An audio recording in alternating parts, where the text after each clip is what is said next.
Hello and welcome to Hot Takes, everybody. I'm Robert. He's Germ. How are we doing, my guy?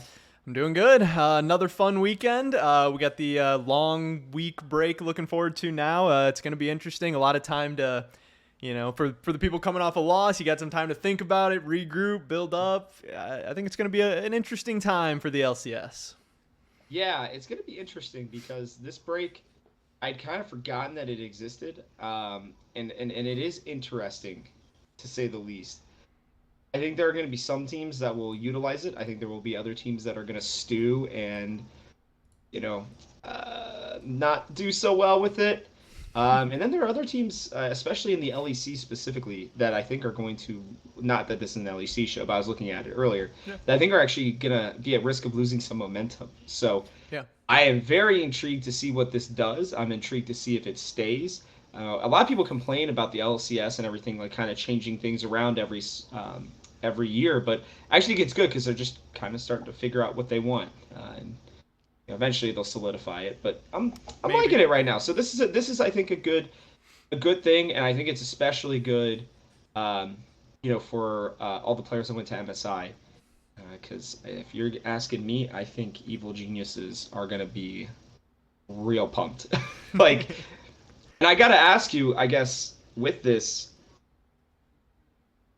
do you think Evil Geniuses specifically are gonna be like? We'll just hop into it. Like, are they gonna be benefiting in your mind or not from this break?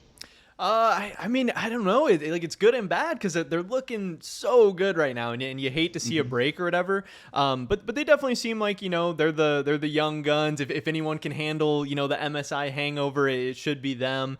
Yeah. But also it seems like they've been good all year. We're finally seeing it on stage more and more consistently. But we've heard the Scrim God stories all year and stuff, and also if a 1 week break is going to throw you out of form totally, like I don't know if you were all that good in the first place. So You I'm were not even too ever worried in about form. them. I would definitely be worried about other teams, maybe coming in on hot streaks or whatever too, because I do just think they're probably the best team in the LCS right now. Hmm. Yeah, for them, I'm sure it'll be good. I'm sure a lot of the players want, some time to chill and stuff a little bit. But I also wonder, like, how much chilling are you going to be doing because you're still in season? Like, I don't know. I made a video about this and I was like, I feel like a lot of other people would have liked the break a couple weeks ago, not 3 weeks into the season where you can't just not play for a couple days or like a week or something. You still, maybe it's a little bit easier, a little bit more lax, but I don't know. I think it's a little bit of a strange time. 7 games into the season.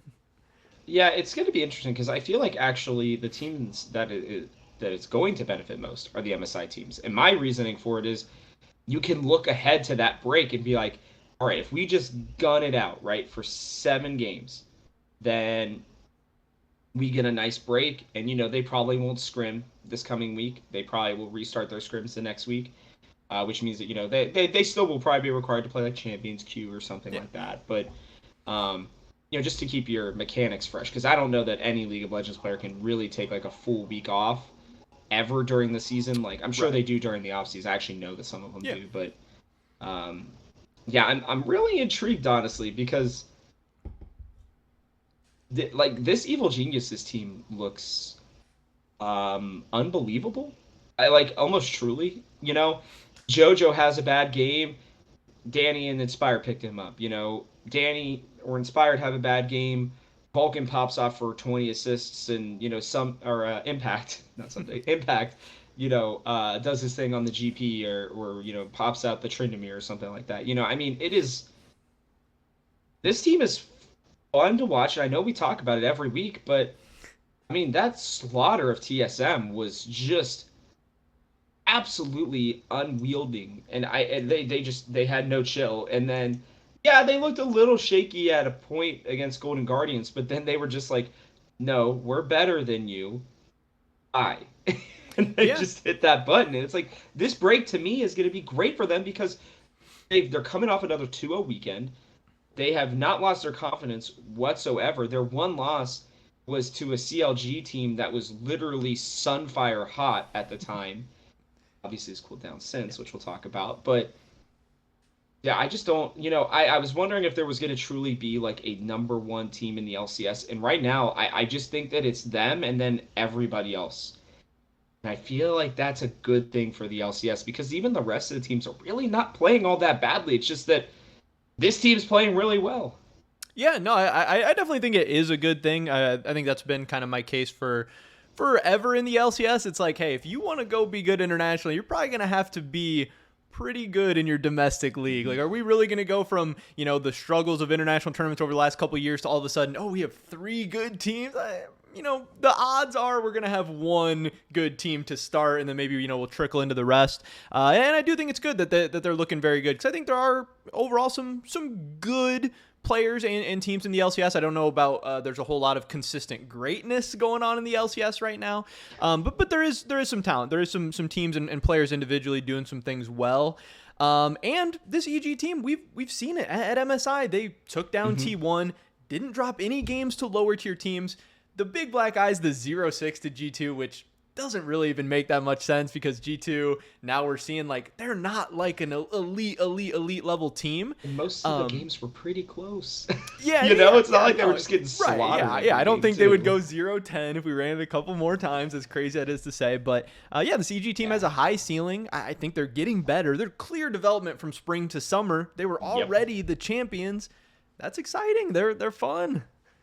Yeah, and it's nice to have another team that's doing it in a different way, right? We saw, C9. It's kind of weird because, we saw TSM, right? And they were champions forever. Then C9 came in and really shook things up. It's these new, young, upcoming guns, right? Then TL comes in. And TL's like, yeah, we're going to buy people. They don't really have, they had some young guys here and there, but they mostly bought their team. Yeah. They run it in. Then you have Evil Geniuses, and they're like, hey, let's grab a former MVP in another place, 2 older dudes, and 2 absolutely highest potential LCS players we've had forever, and try to mix things up again. And I love it. I really genuinely do. I mean, I feel like there's a lot of stories still to be told about this team, and it doesn't look like things are really going to slow down for them anytime soon. I mean, the only one who I'm worried about is Impact, and he still looks to be as at the top of his game as he's been. So, this isn't my hot take, but one thing I am going to say, and I think I said this maybe on one of these shows early on, Inspired is still my just absolute front runner right now for MVP, and he proved it yet again this week. 100%. I mean, he is just on another level. And I love it. The respect that this guy deserves at being 20 years old and being able to play, the way that he is, it's incredible. I mean, it's genuinely, it is, I don't know what else to say. I mean, I don't remember, you'd have to remind me, has anybody gone and won an MVP in the LEC and then come to the LCS or vice versa? Not that that's happened very often. I don't know that it's ever happened before, at least in the LEC and the LCS. I'd have to look. Yeah, I don't believe so. I mean, no one comes to mind. But yeah, that's kind of what I was gonna say too. Is it Inspired, probably the best player in the LCS right now, and I feel like it's a little bit under the radar. Like not totally, because he's gotten 2 Player of the Weeks already in the first 3 weeks. But like on Twitter, on Reddit, like I feel like I don't hear the Inspired praises enough. Like what this guy's doing is so impressive. And also, if you love this Evil Geniuses team, so much of it is Inspired. What other LEC MVP is coming, like leaving a team that just went to Worlds last year with years still on his contract? He wasn't even a free agent.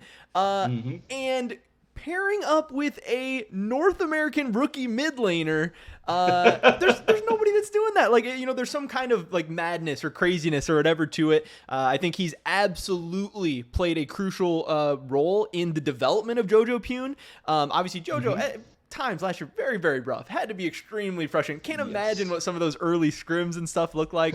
But they stuck with it, and their synergy. It seems like they're always having fun. They went 9-9 in the regular season. Seemed like they were always having fun, always having a good time, and now they're front running. And I think they're a team that's gonna, really run with that momentum. JoJo Pune's a guy who I'm sure he loves being on top and is gonna feed off that energy and stuff. No doubt. And yeah, Inspired, I think, has enabled probably all of this because he's such a pivotal part. Maybe they could have put in somebody else, but I think this team would be an entirely different kind of machine without him.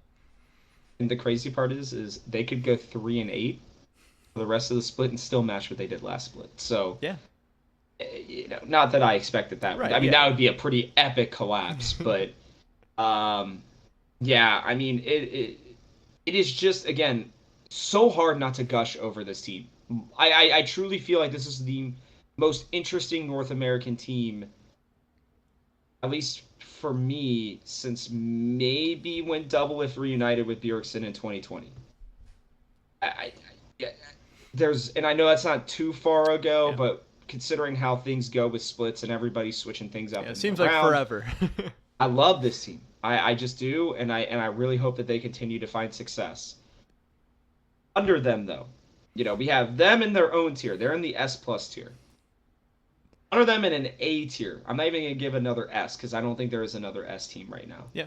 Currently, we have some conglomeration of 100 Thieves, TL, FlyQuest, CLG, Golden Guardians, and Cloud9 right now. There's just I don't know what to think of these teams right now because it looked like 100 Thieves were in a bit of trouble. My hot take last week was that they were a 7th place team. I am clearly eating those words, and you will see that on Twitter here in the next couple of days where I will have a new hairstyle to debut for you all.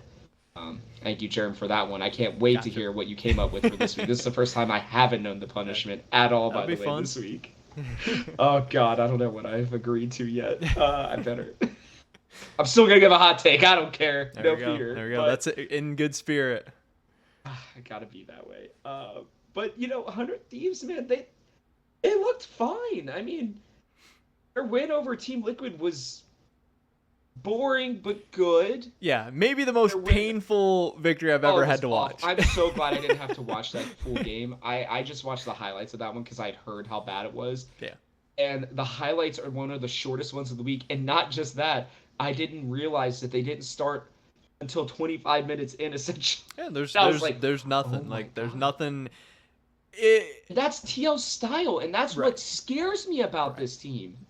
That's just it's not gonna work. It's not gonna. Yeah, there's and no it's way. even for 100 Thieves. Like, what are you guys doing this whole time? It's with a Callista, like with a Callista 80. Yeah. Like, it's just weird. It was strange, wasn't good. But I mean, I guess 100 Thieves are the second best team in the LCS right now. Who would you put there? Because truly,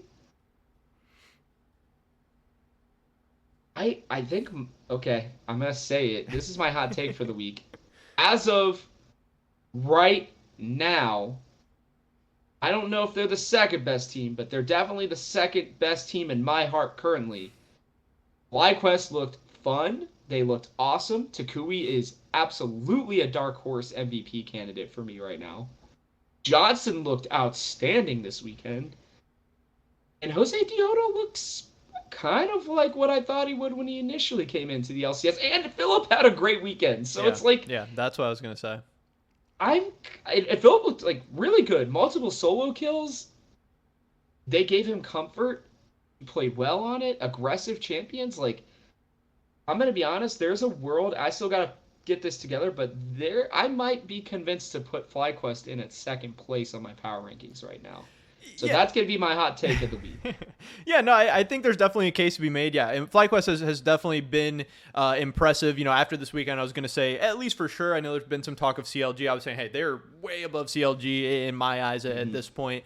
Definitely got to be above like TSM and all that. FlyQuest top 5, definitely. And the case could be made for higher up. I'm on board for knocking 100 Thieves down because, like I said, that game was just so painful for me to watch.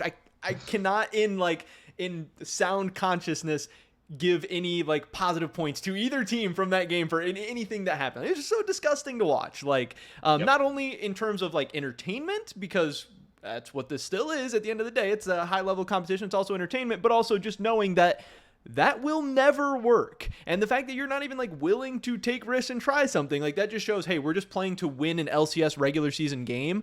And I don't want to reward that. Like that is such a loser mentality and loser mindset to me. And I don't like it. TL being the losing end of that game is so much more disgusting. Like, just so many bad things from that. FlyQuest definitely been interesting. Very impressed with Philip. I think it definitely shows what some confidence and like game planning and stuff, and believing in a guy, putting him in good, advantageous situation spots, what it can do for them, because Philip has no business doing well in LCS games at this point in his career. So, it must be something going on over there. C9, they dropped a game. I think this break is going to be amazing for C9. I think that's really cool for them. The end on a loss, that sucks, but hopefully they'll benefit from that. And then, TSM, disgusting. CLG, meh. Like, it's just a crazy blob right now. It's still, we're only 7 games in. It's so early. How do you differentiate between so many of these teams? Who knows? It's tough. And it's like, this will probably be one of the hardest power rankings I've ever done. And I don't know that there is a right answer. Yeah. I'm even looking at this. Philip has the second highest counter pick rate for top laners at 71%. Yeah. That's pretty significant. It's 5 of their 7 games. Yeah. That also makes what like Takoy is doing so much more impressive. Your best players willing to pick early and to do things like that to enable your team. And guys like that who are willing to do stuff like that and put themselves, he's risking some of his name and career and stuff to do stuff like that. That is a risk at the end. Or, I feel like on the opposite end of that, it's guys like Power of Evil who I feel like I don't know for sure, but just when I think of it, my mind goes to him like, oh, I'm going to last pick. I'm going to get, some stupid 5th pick and do something crazy. I'm going to try and, have 500 CS and go 1-0-0 as we lose. Like, not every player will do stuff like that, so I think it's much more impressive for the FlyQuest guys. I'm gonna give you a stat here. So Power of Evil's counter pick rate is 71% as well. That's just a guess. What do you think Takui's is? Is it 0? It is 0. It is currently 0. Yeah, he is crazy. I believe he is the only mid laner or top laner to have a 0% counter pick rate. Yeah, I mean that's so impressive to see how he's performing and stuff, and just to have a guy like that on your team that's like, yeah, I'll pick early. That means you can play a lot of stuff, play a lot of matchups, but also have the confidence to play it at a high level and also be winning games. Like, that's crazy. That's huge. That's impressive. And he has the second best goal differential in the LCS. Yeah. He's only died 5 times. In what should be losing matchups. That should be losing matchups across the board, except for the fact that you have teams in the LCS that draft, disgustingly and stuff like that. I'm sure he hasn't played all losing matchups. Well, he hasn't played TSM yet, so he at least hasn't played into one good matchup officially. But man, I mean, that's cool. That's a cool stat.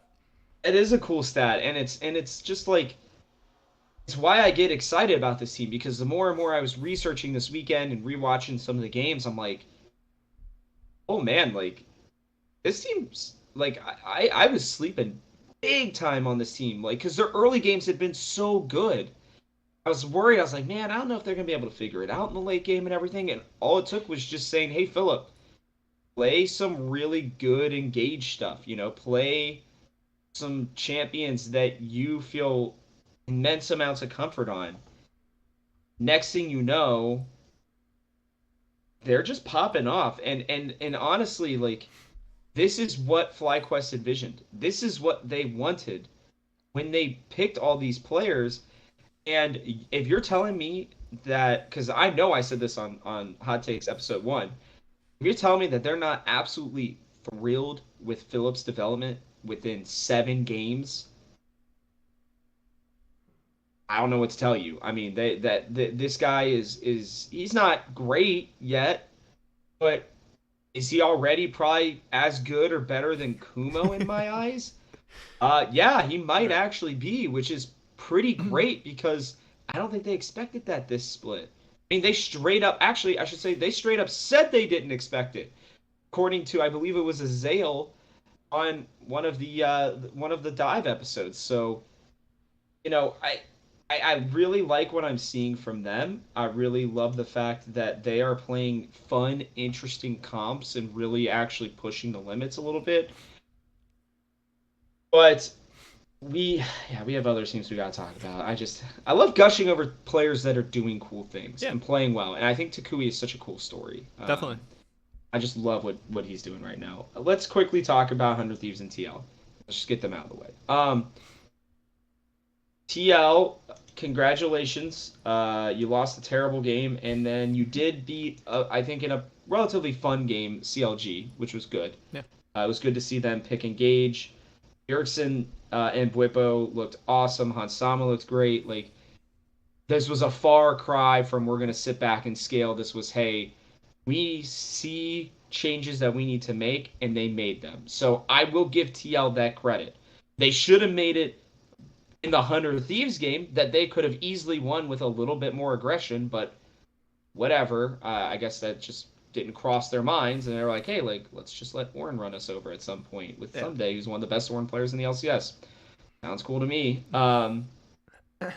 I don't know. What do you think of this team? Because they should. I mean, they're still 5-2, which is shocking, and their only two losses have come to TSM, who looked really good in that game, and 100 Thieves.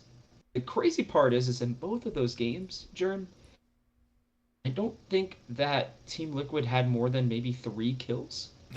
So it shows that when they play that kind of super conservative, do nothing really style, it doesn't really work. And when you have 5 wily, well, I don't know, well-intentioned? No, that's not a good word.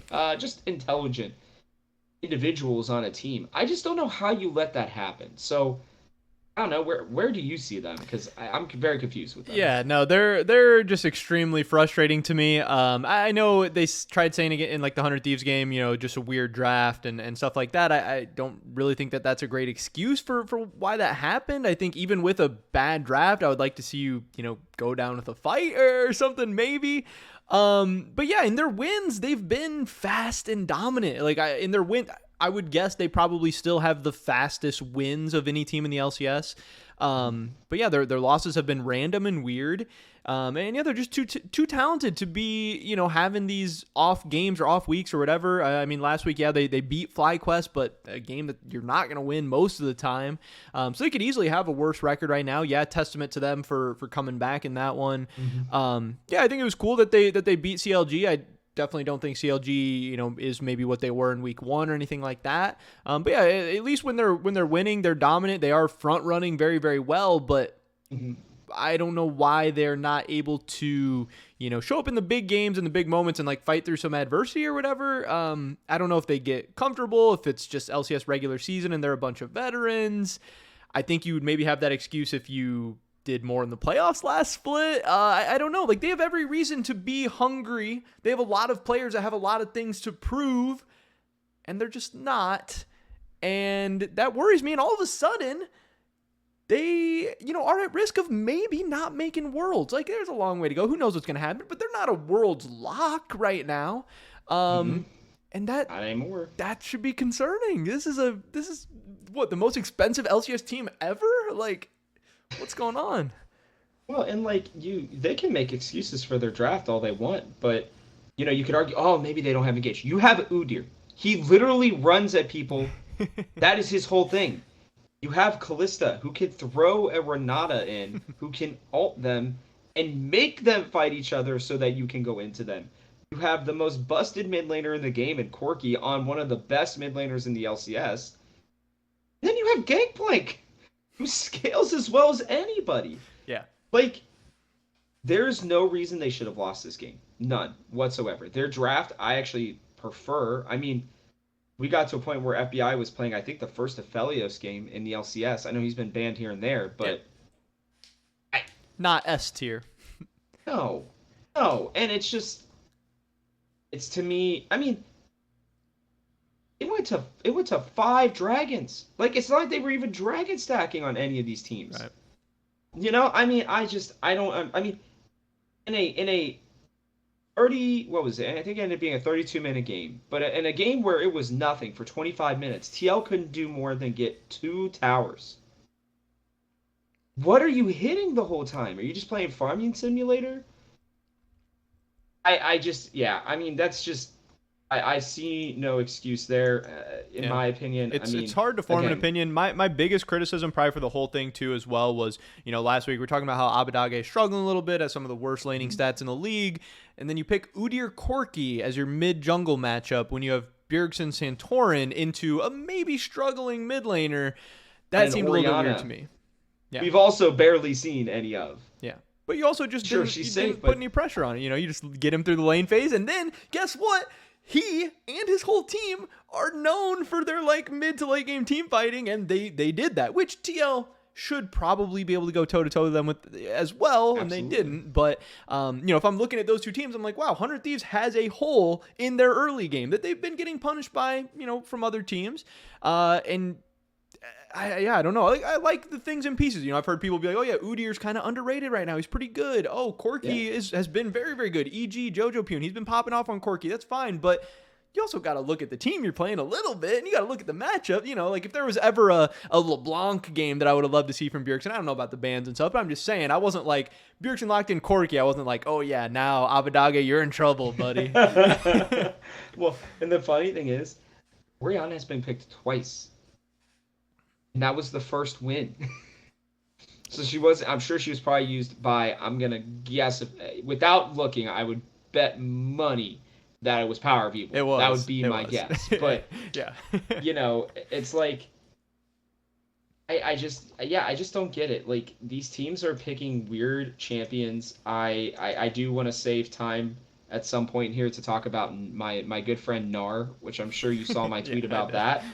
I believe that is worth a discussion here. But yeah, right now, Aphelios is a 14% picker ban. That is it.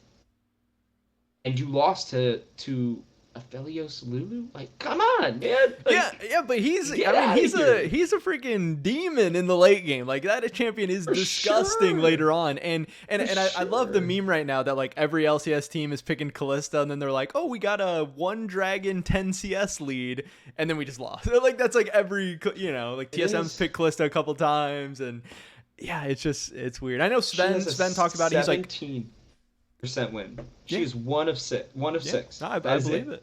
I believe it. That's terrible. It's just weird. I don't get it. Whatever. I guess we can continue the depressingness of the rest of this. You know what? Actually, let's break it up with a little happiness. Golden Guardians. Good for them.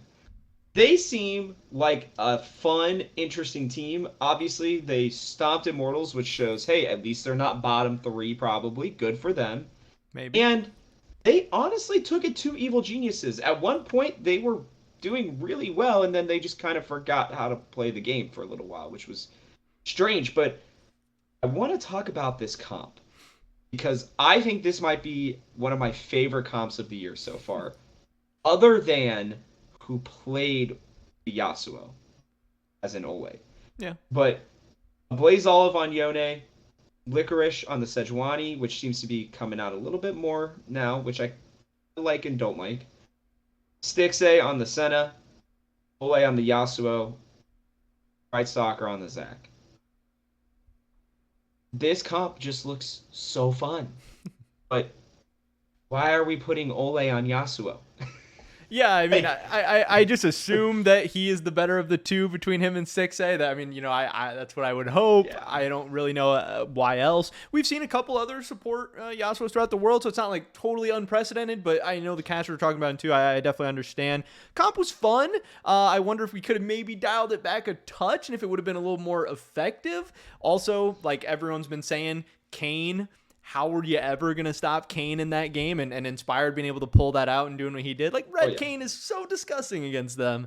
And Inspired picked it and did well. And maybe they didn't expect that, or they were hoping, hey, maybe he hasn't played much Kane recently. So who knows? But just a fun game overall. Yeah, going back and forth. And if you're going to be a bottom 4 team in the LCS, do stuff like this. Have some interesting strategies. Have some crazy strategies. Make somebody pick a Kane and beat you. Don't make somebody pick, whatever, Corki and beat you. Like, I don't know. No, that, and then, and this is what I love about EG, right? They say, okay, you're going to go ultra aggressive. Well, we're going to pick great disengaged Seraphine, great disengaged Gragas for our bot lane, plenty of AP. We'll match it with the Swain, who's also going to dissuade you from Yeah, you engaging, don't want and to then jump we'll on pick the Swain. Kane. Yeah. Yeah, who's not gonna make you? I mean, there's just nothing you can do about it. I love it, and the one thing I will say is I actually do think the Sejuani was kind of a troll pick in this. In my opinion, I think you give Licorice to Yone, maybe give something a little more AP with some stun, like maybe even a Syndra here might have been nice to try to stop the Kane in some way. At least do something to stun him because this team clearly has no real click stun CC. But it was fun and I liked it. And for a time, it was working. They looked great. Right. Um, and then Inspired was like, hey, I'm going to probably win my second MVP. So let me just take over this game. Because truly, I actually do believe that without that Kane, I think that they might have lost that Yeah, game. no, very possible. Yeah. And so, you know, yes, Golden Guardians are the first team I can think of that actually played truly the worst and the best teams in one week. And they, to me, look like they're a middle of the road, but pretty solid team. Like, I like Licorice. Blaze Olive hadn't turned it on until this weekend, where he looked really solid. I still don't like the bot lane, and I'm starting to warm up to Pride Stalker a little more. I Yeah, don't think he's as bad as I thought he was. So, definitely. if you imagine this team with not arguably the worst bot lane in the LCS, and you're thinking, hey, this has something, and I don't know. I just we're going to talk about a lot of the rest of these teams in a relatively bad way. So I wanted to get at least one more good team in there before we started diving into these other ones. So Yeah, no, any final words for the Golden Guardians no, fans? I do think they're fun. Like I said, I've been saying kind of the whole season. I'm probably going to continue to say this. When you have solo lanes like Licorice and a Blaze Olive, you're going to be in a lot of games, especially when they choose to turn it on. A Blaze Olive's maybe a little too streaky, a little too hot, too cold for my liking. But I do think Licorice is still one of the more underrated players in the LCS, and I think a guy who probably for sure looks worse than he is because he's been on a not great team. 100% agree. Couldn't agree more. I think Anero is a fun coach. Maybe he, tries to do a little too much sometimes, just like he maybe did in this game. But I think with a team like this, I'd rather have somebody trying to do too much than too little. And I hope they build on this. I mean, it definitely seems like their plan is to get Ole a green card and then to import, I would have to assume, 80 carry. I don't know if I love that plan necessarily, but it might be really good might be a little better. in academy.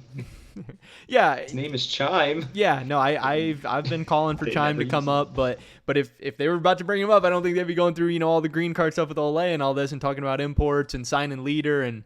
What do they love about Ole so much? I don't get it because he's not bad, but it's like I actually heard I think it was I Will Dominate was talking about like there's really no bad supports in the LCS. There's just only a couple great ones. Right. And I genuinely agree. I would say Mia might currently, I don't know.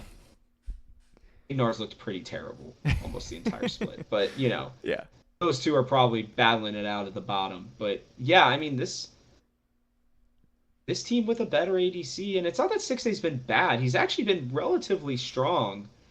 But you get this team like better support, a better AD carry, and maybe a little bit more consistent jungler, and it's like they could go toe to toe. I mean, like you said, their solo laners are, I think, supremely underrated. I think if you gave, I'm gonna say this right now. I think if you put Blabber or Spica on, or even River, honestly. Maybe that's the play. Maybe Dig replaces both of their solo laners with Licorice and a Blaze Olive. That would make for a pretty fun team. That would make for a really... I'm thinking about this right now, and I'm like, man, you put River, Neo, and Biofrost on that team. That could be a pretty good team, actually. Anyways. Yeah, there's a lot of interesting combos. I think it's cool, especially for a cheaper team, cheaper roster. What Golden Guardians is doing. Do some good stuff. They do some weird stuff. Just like, they're kind of just an LCS team. They do some good stuff and then some bad stuff to bring it right back. All right, let's head into the sad stuff. Let's get it. CLG. We all felt the coming back to Earth was going to happen. And this was the week for them to prove everybody wrong, by the way. Right. Yeah, I mean, this was it. If they won one or both of these games, I would be like, this might be the second best team in the LCS. Which would have been a They cool go story. against Cloud9 and they get absolutely just shellacked. They go against a TL team that looked bad and they get also shellacked. 9 kills over the weekend is not great. Only 5 towers taken as well. They fight, they're fun, but they're not great. They're good. Yeah. And maybe that's okay. At No, least they're not terrible. yeah, no, I definitely think it's okay. And I tweeted something out like this out too. I was like, there's not very many fun teams watching the LCS right now. And I respect that CLG at least makes an attempt. In the Cloud9 game, they got dominated. And part of that I thought was Berserker made some, crazy He was plays on, insane. defending the tower dives and stuff on Zeri. Like they sent 4 bot one time and him and Sven kind of fought it all off. I was very impressed with that, but I loved that CLG at least put them in that position. They kept sending people Agreed. bot. They're like, okay, is Berserker gonna, is he gonna outplay all of us? He did, but they gave him that opportunity. And comparing CLG to C9, an absolute stomp for CLG. It maybe solidifies them as just a middle of the pack team. That game was so much more fun to watch than TL against 100 Thieves.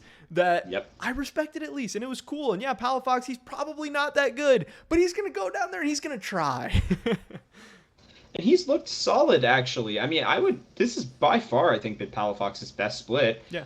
I think, in my mind, it actually solidifies him as at least a mid laner that can be in the LCS, which was a lot more than it was before. Definitely. What I do think they're starting to get away from, though, and I think this is why it's hurting them, is they're kind of getting away from the Luger carry.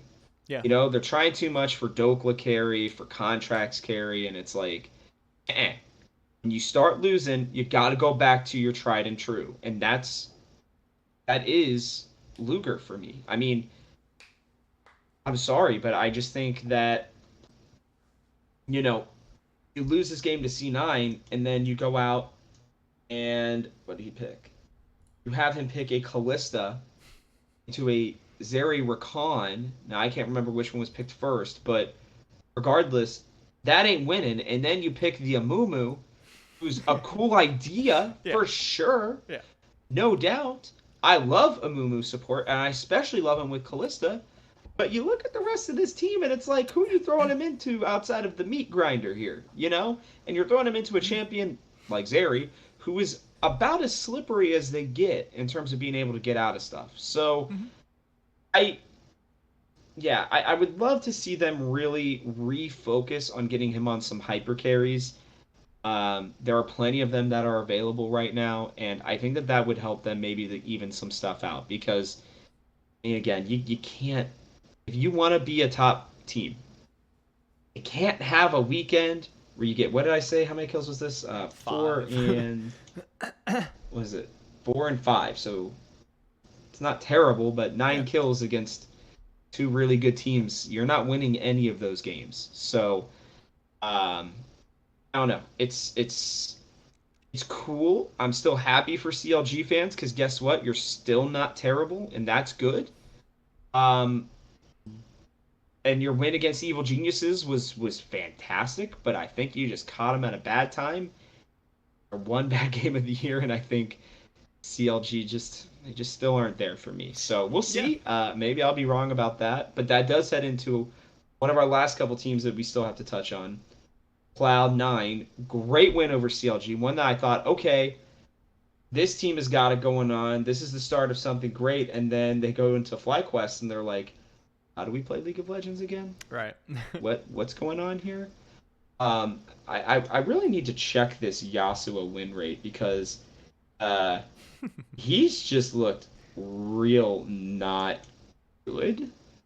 I don't know why he keeps getting played. So I'm gonna look at this real quick while you talk. Yeah, no, you're good. I think like I said, C9 did have the good win against CLG. Maybe CLG is just not that good after all.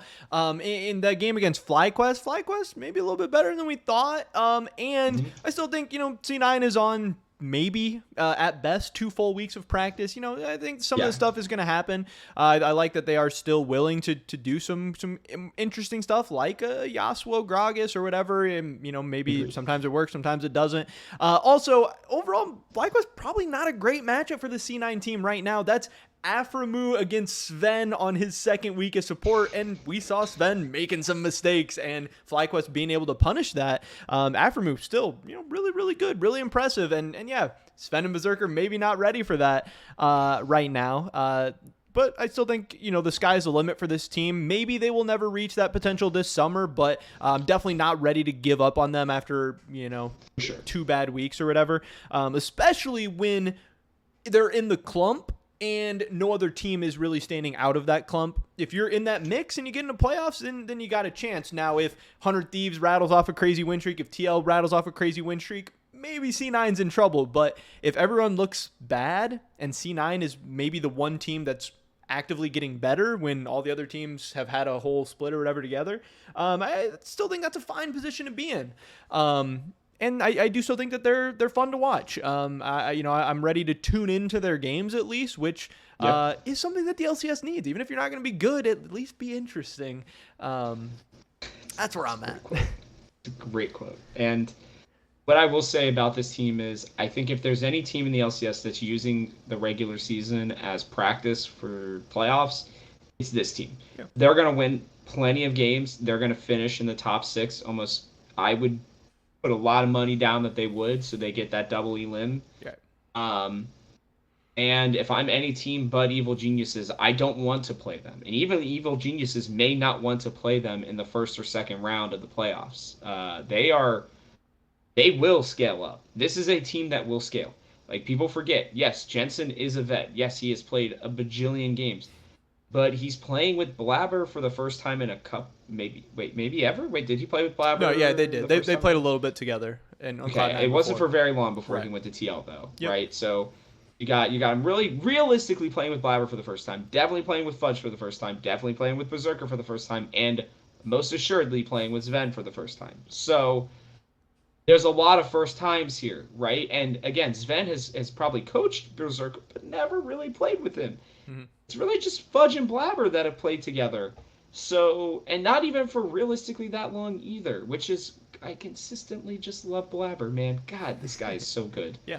But I do think that if there's a team that is going to level up and continue to scale throughout the rest of the year, it's going to be this team. And they're going to have a very easy way to do it next week, or 2 weeks from now, I should say, where they start off the week against TSM, and then they head into Immortals. So if you really want to look at... Oop, headphones fell off, sorry. If you want to look at a weekend where this team could get a nice 2-0, especially after just a whole nother free week of practice before they have to do it, that could be it. I mean, seriously, that a 5-4 start after starting 0-3. Yeah, they're 3-1. They're 3-1 with their full roster, which is crazy. Right. Yeah, it's crazy good. Yeah, it's not. You're not happy that you lost to FlyQuest. You're not happy ending on a loss going into the break. It's not ideal, but they're looking as good as anybody right now, I think. I like them. I like them a lot. Ignitas still look terrible. I don't care about the TSM win, honestly. I actually think that they're still the worst team in terms of potential. I know that they've beaten both of the teams right next to them, but it's like... And I was going to say, just Immortals is just disgusting right now. Like, they're horrible. Yeah, I mean, truly. I don't get it either, because this team has players on it that are not bad individually. I mean, truly. I don't get it. I mean, Revenge isn't terrible. Power of Evil is not terrible, at least it wasn't. Yeah. Lost was never terrible. As much crap as people give him, he has almost solo carried this team. Yeah, he's looked good. He's looked decent at least. Yeah, and relative to Immortals, he's looked good. Great. Yeah. Ignore hasn't looked great. I mean, I would take Lost over Tactical right now. Yeah. I think TSM wins at least 1 or 2 more games with Lost instead of Tactical, which is unbelievable for me to say right now, but the way the teams have been playing, his positioning as bad as it normally is, he's at least not so aggressive that he's just dying in between two towers, which we'll get to that team, I think, Yeah. last. But yeah, Dignitas, I don't really have too many thoughts about. I thought they had some impressive looking team fights against TSM, but TSM always just picking into disadvantageous terrible fights and stuff. It's like, yeah, Dignitas made some slick looking plays, but they were like hard favored in those fights and everything. Immortals, disgustingly terrible everything, drafts, gameplay, strategy, and they're just the most uninspired org right now. Like branding, everything. Like they've tried some stuff kinda in terms of like content, you know, making a brand and everything, but like they're just you forget that they exist until you watch them play, and then you wish you forgot they existed. Like, just terrible. Everything. Like a 1 out of 10 org by definition. You know what's hilarious is it's like Kenby had his option, I'm sure, of much better teams. And then he chose to go to this team.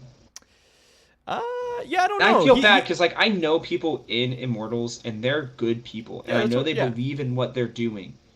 There is something fundamentally wrong with this team because, again, Power of Evil was last 2 years, 2 full years. Yeah, a top was 3 like top mid lane. 5 at least. Yeah, I mean he made all pro teams sometimes. Like he was on the he was in the top 3 at points.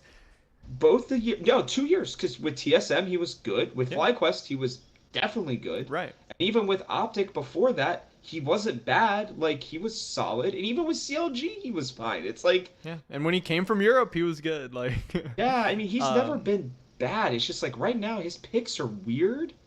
His decision making is weird. It's like there's no sync whatsoever.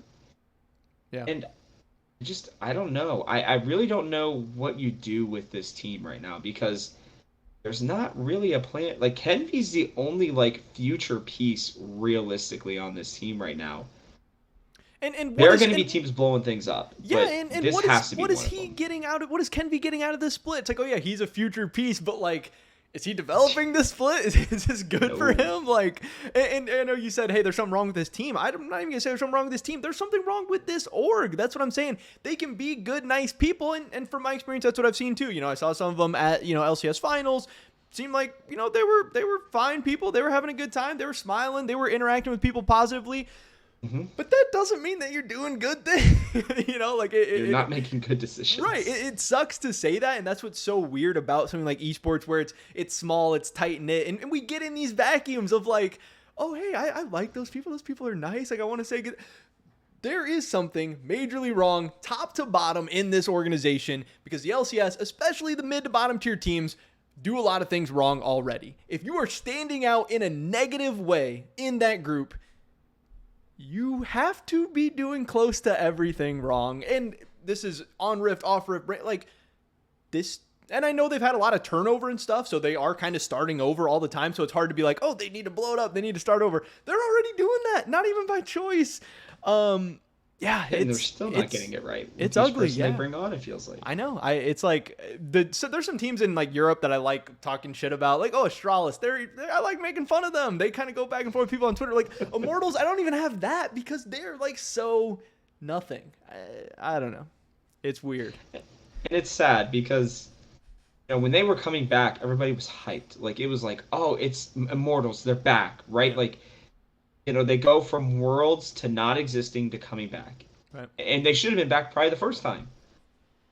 Definitely. Then they're with, but then their ownership group is terrible. They fumble the Valiant stuff over in the Overwatch League. They have fumbled many other things since.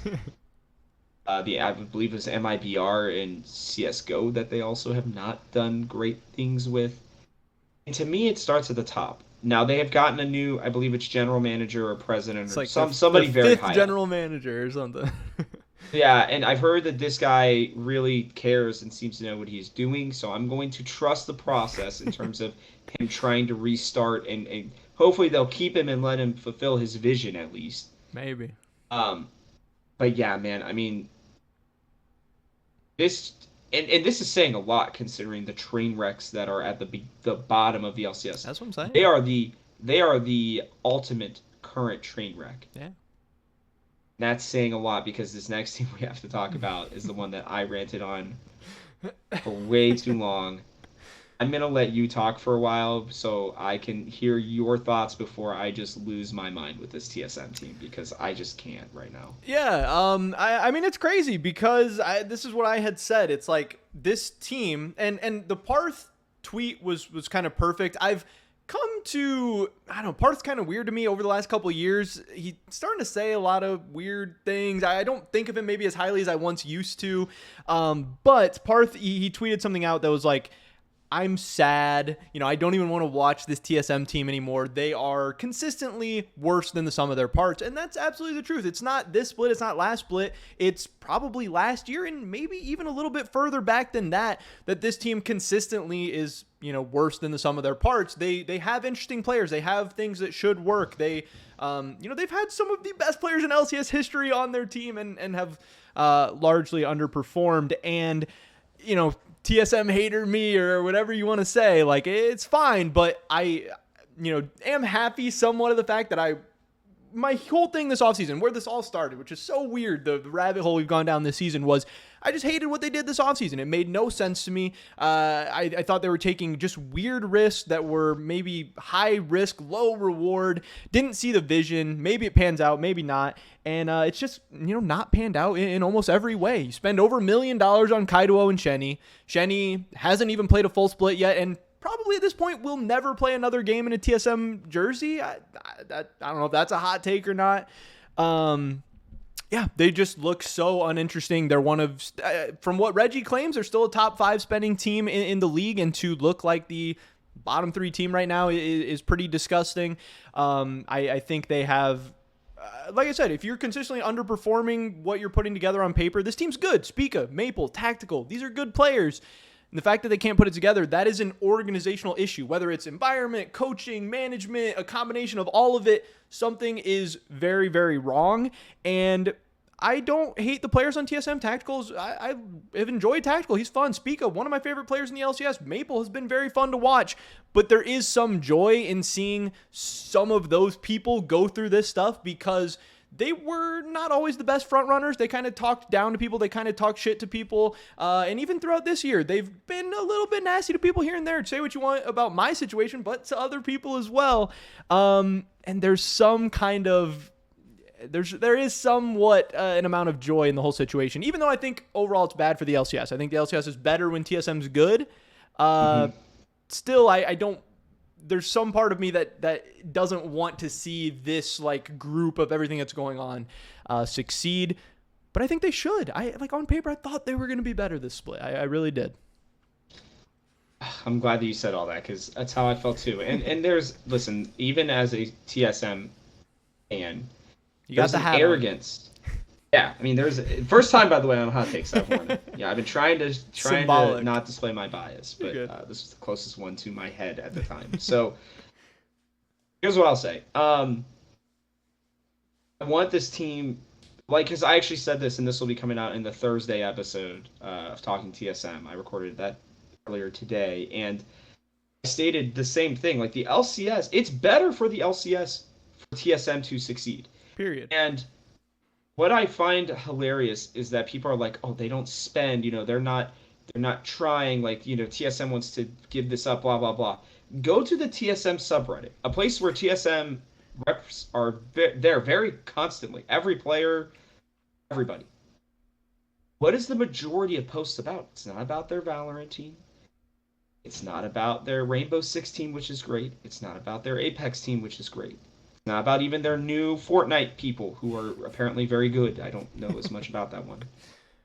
It's about the LCS team. Most of their fans are LCS players. It matters to TSM to be good because then they make more money from their sponsors. They make more money from their merchandising, right? They can get bigger names and be able to make more money off of it, especially now that they are kind of retooling for the future, which I think is good. I mean, I'm talking about at an org level. Everybody's talking about, oh, they're firing everybody. Like, no, they know the esports bubble is coming. That's why, shocker, by the way, for especially Germ's viewers, since this will be on his channel, the esports bubble is coming. Most of these teams are not able to get investments right now. So if you see people getting fired and teams being cut down, this is why. It's because they are having to reposition all the money that they were spending because, shocker, Almost every LCS team, actually every LCS team as far as I know, runs in the red.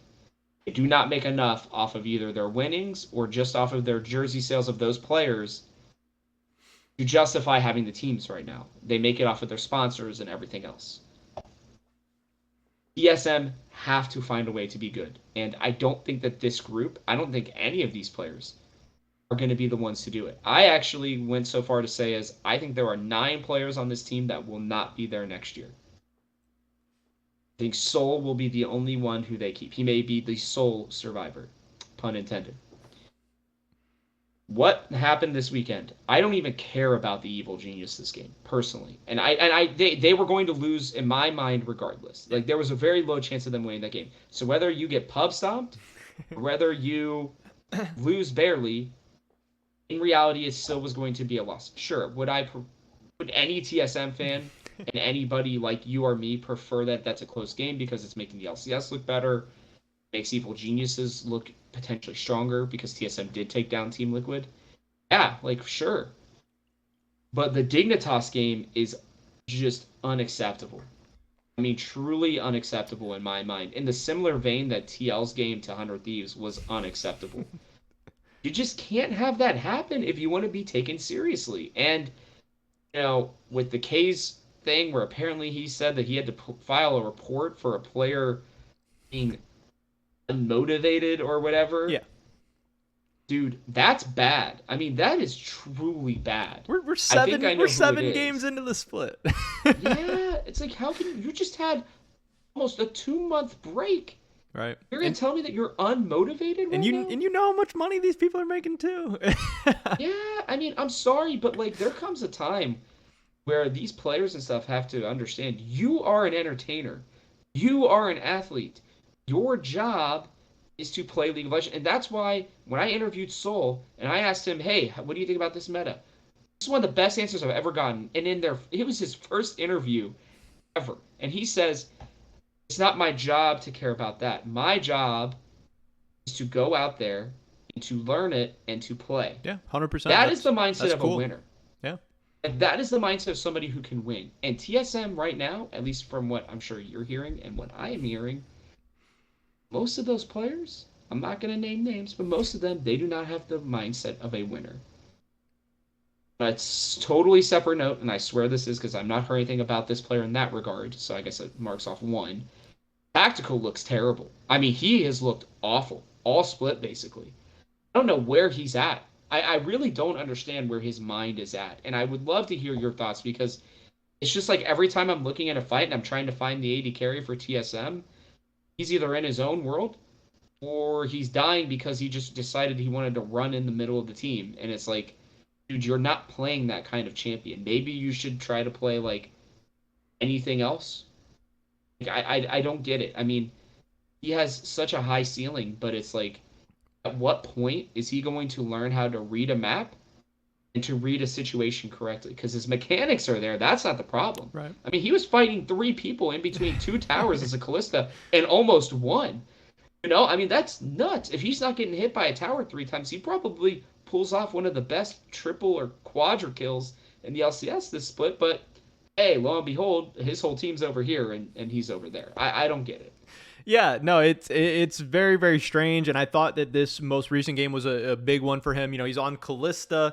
It was one of his more, you know, signature picks dating back to like Team Liquid days and stuff like that. And it was like, hey, if he's gonna have a good game, it's get him something like this and let's see what happens. I don't know the answer, and I don't think anyone does know the answer. A couple places my mind goes is like there's always gonna be the conversation of he was a hyped up prospect, but when he got to the LCS, he was playing with Corejj. You know, how much was Corejj in his ear? How much was he helping him get through some of the hard moments? Obviously, even on a very, very stacked Team Liquid roster most of the time, Team Liquid's always had good players. He was still making weird plays. He was still, you know, he lost them some games, 100%. And now if you're in a less talented team, a team where you're maybe expected to be more of a veteran, a leader, you don't have necessarily as many, you know, big voices on this TSM team, you could see some of these issues pop up.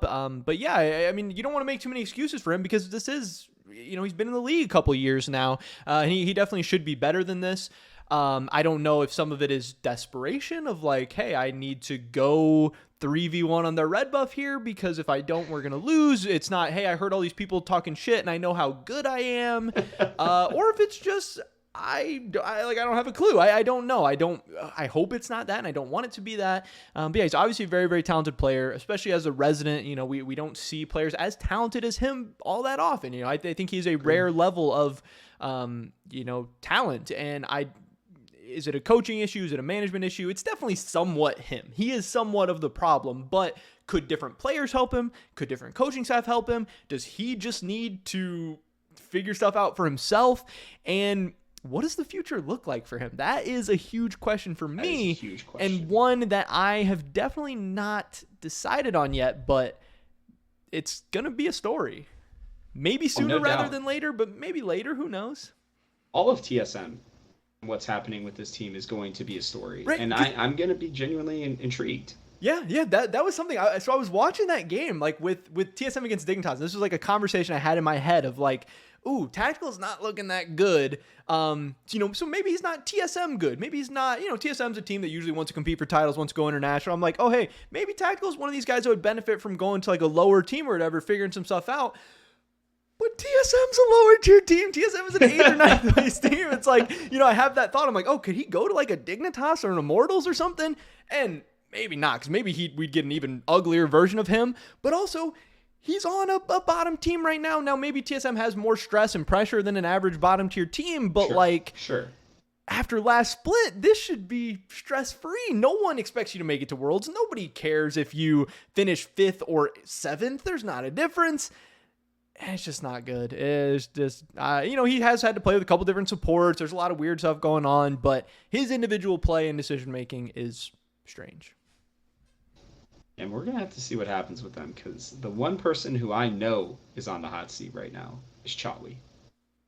I don't even know if he will make it through this split. I don't know if he makes it past this next week. Yeah, I think hot seat's an understatement.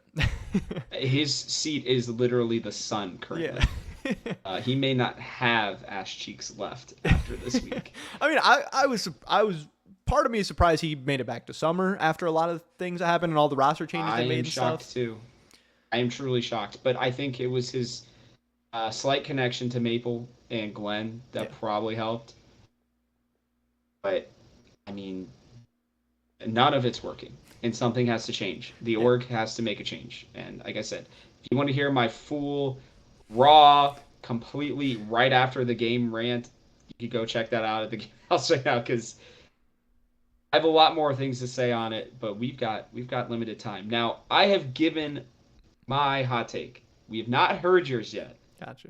I would love to know what's your hot take for the week. Yeah, so mine, this is one I've been thinking about, and I've hinted at this before. My hot take for the week is that this doesn't necessarily have as much to do with this game the last weekend, but it kind of occurred to me during the last weekend, is that I just think, and I can't get over, is that Corejj is overrated. I really do believe that, and that's what I want to throw out there right now. And the fact that even garners as much of a reaction from people, I think people are going to react similarly to you, that like, oh, no way, like, oh, whatever. Like, I think that plays into it. I didn't say no way. No, I know. But like people get a reaction from it for sure.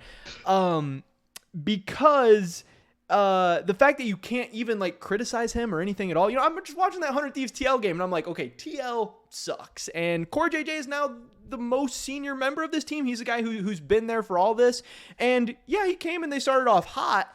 I believe he joined in 2019 after they had already won back-to-back splits in 2018. They won 2 more. They go to MSI finals. That's awesome. His tenure with TL, this is his 4th year with them, I guess, which is kind of great. 2019, 2021, crazy. Now 22. Yeah, it's crazy. Haven't made it out of groups at Worlds. In the last 3 years, they haven't consistently been the best team in the LCS. And who has played with better players in the LCS besides Corejj? Maybe he was paired up with Tactical before, but everyone else around them is some of the best players in LCS history, individually at least. Now he's paired up with Hans Sama. And I have questions about, how well their lane is and how well he's playing individually as well. But then also all the other stuff, their game plan, their strategy, their drafts. You're telling me Corejj doesn't have a hand in all of that? And I love so many things that he's done. I love what he's doing with, I'm sure he played a big role in getting Champions Queue going and getting in-houses. And he is very, very good. Overrated does not mean bad. But right now, I think Vulcan's playing better than him. I don't even think he's the best support in the LCS. And I just think anyone who's done what Corejj has done, if they were an NA player, probably even if they were an EU import, would be getting more criticism. And it just seems like you cannot criticize Corejj. You cannot say that he's not the best player you've ever seen in your life.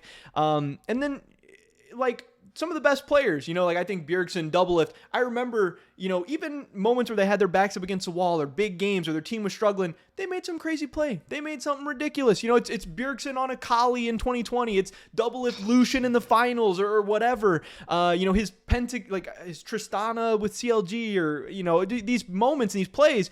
Corejj's had so many opportunities for plays like that. TL, how many times have they gone 3-3 at Worlds where if he made one play in one game to turn it around, it's just so many of these things. And like I said, it's not like he played terribly this weekend, so this is a time that I need to call him out or something like that. But it's just Corejj, if you're so good and you're all these things and you're this leader and everything, how are things like this happening with this Team Liquid team? How is this Team Liquid team so inconsistent, so bad? You have Hansam as your AD carry, Bjergsen as your mid laner, you just got Blippo. I think we need to be asking more of everyone on Team Liquid, but Corejj can't be immune from those conversations.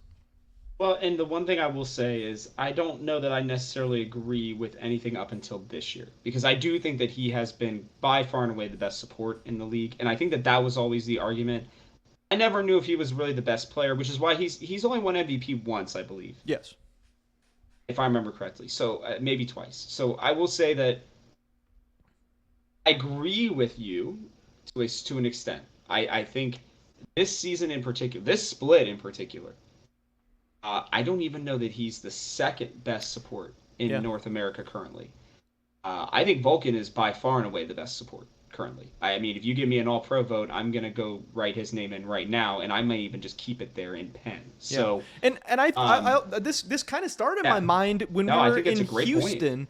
When we were in Houston, I thought Vulcan outplayed him pretty badly in the EG TL series, in the playoffs. And that's kind of where I started thinking about this, hold up, what's going on type thing. And also I heard the fact that, he hasn't won an LCS title without Doublelift. And there was a stretch where if you had Doublelift on your team, TSM, then Team Liquid, then TSM again, you won the championship. That has not been the case with Corejj. And there was a period of time with Bjergsen as well. Bjergsen has his TSM. It's we had the Bjergsen era, we had the Doublelift era. We haven't had the Corejj era. I don't know. It's interesting. I have a feeling you might be the one who was voted on this time for the hottest take. So hey, we gotta go for it sometimes. We gotta find out, because it's making my take look pretty lukewarm right now, at least in most people's mind. I mean, with that, guys, do remember leave a comment. Can we talk about the punishment real quick?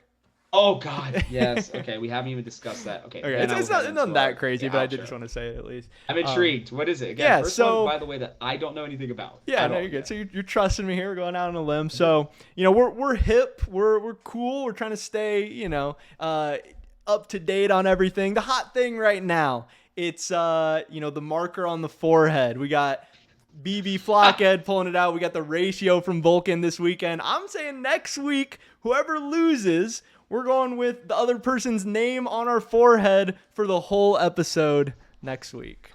I am so freaking in. That is a great punishment. I just randomly thought of that while I was watching this weekend. Absolute genius. I love that. That is easily the best one that we've had yet, I think. There we go. Well done. So that's what we're going with. I kind of want it to happen to me now. I think it'd be real funny. That's one that I will gladly laugh. It's a funny video. It's a funny picture. I think it'll work in a lot of ways. Hopefully we'll get to do something silly like that. Should we both be in Chicago? Teaser, I guess. Gotta stay tuned. All right. Well, with that, thank you so much for checking this out. Remember, let us know in the comment section whose take is worse. We gave a lot of takes on this show. There are clearly some that you guys are going to react to. Yeah. Let us know. And if you have ideas, especially next week, because we will be on for next week, even though the LCS would be off. If you have things you'd like for us to discuss, let us know in that comment section. That's where you get it done right there. We'll call you out. We will give you that shout out that you deserve, especially if you do something great. So make sure you do that. And make sure you also like and subscribe to Germ's channel. We got to continue to get this man climbing that ladder, okay? So make it happen. If you missed last episode and you're wondering where the heck it is, it's over on my channel at the Game House. Remember, we're flip-flopping every week. With that, I'm Rob. He's Germ. Catch you all next week. Peace.